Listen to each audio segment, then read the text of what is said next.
Vous avez sûrement entendu parler du terme fake news. Vous savez, ces informations qui sont détournées, voire même qui sont parfois inventées pour nous faire rire, pour nous faire peur, bref, pour nous manipuler. Vous en avez peut-être, d'ailleurs comme moi, partagé sur vos comptes sur les réseaux sociaux.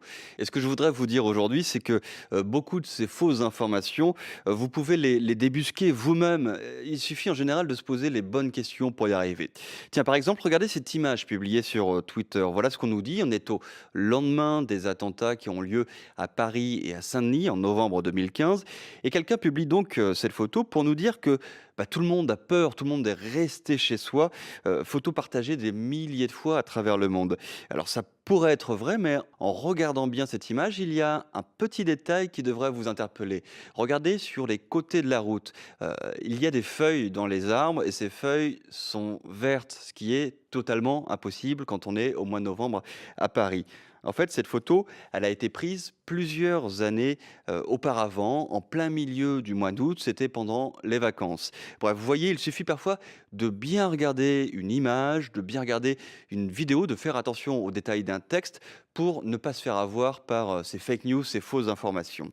Mais parfois, il faut aller un peu plus loin. Par exemple, regardez cet article. Un poids lourd se renverse à Angers, un mort, des milliers de migales dans la nature. Là, clairement, tout a l'air vrai, on cherche à nous faire peur, ça ressemble à un article de presse avec un titre, la photo d'un camion, on sait où ça se passe, on sait dans quelles circonstances.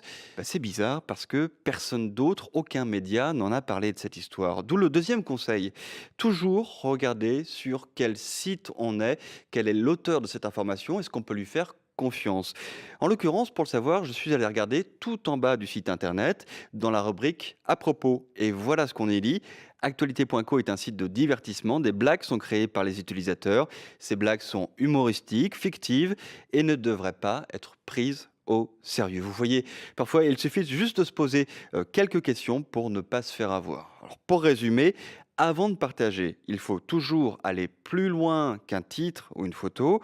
Est-ce que on nous dit quand, où, comment s'est déroulée cette histoire qu'on a envie de partager? Est-ce qu'on sait qui est l'auteur ou le site qui publie l'information en premier? Est-ce qu'on peut lui faire confiance? Est-ce que l'histoire qu'on nous raconte joue sur nos peurs, nos croyances pour mieux nous tromper, nous manipuler? Ou encore, est-ce que d'autres médias en ont parlé?